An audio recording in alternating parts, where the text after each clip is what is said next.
இது simply divine Shakti Peedam series powered by Hayagriva silk house. இந்த வீடியோல நம்ம பார்க்க போறது உத்தரப்பிரதேச மாநிலம் பிரயாக்ராஜ்ல அமைஞ்சிருக்கிற அலோபி சக்தி பீடம். சதிதேவியின் விரல்கள் விழுந்த இடம்னு ஒரு கருத்தும், கடைசி உடல் பாகம் விழுந்து அந்த பாகமே மறைஞ்சு போன இடம்னு இன்னொரு கருத்தும் இருக்கு. நாக்ரா கட்டிடக்கலை வடிவத்துல 18ஆம் நூற்றாண்டுல மகாட்சி ஷிண்டேங்கிற மராட்டிய போர் வீரரால கட்டப்பட்டது இந்த கோயில். இங்க அம்பாள் விக்கிரக வடிவத்துல இருக்க மாட்டாங்க, தொங்கும் தொட்டில்னு சொல்லப்படுற டோலி சொரூபத்துல வணங்கப்படுறாங்க.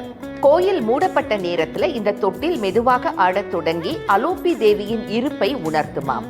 கர்ப்பகிரகத்துக்கு கீழே ஒரு சின்ன கிணற்றுல ஸ்ரீ சக்கரம் பிரதிஷ்டை செய்யப்பட்டிருக்கு.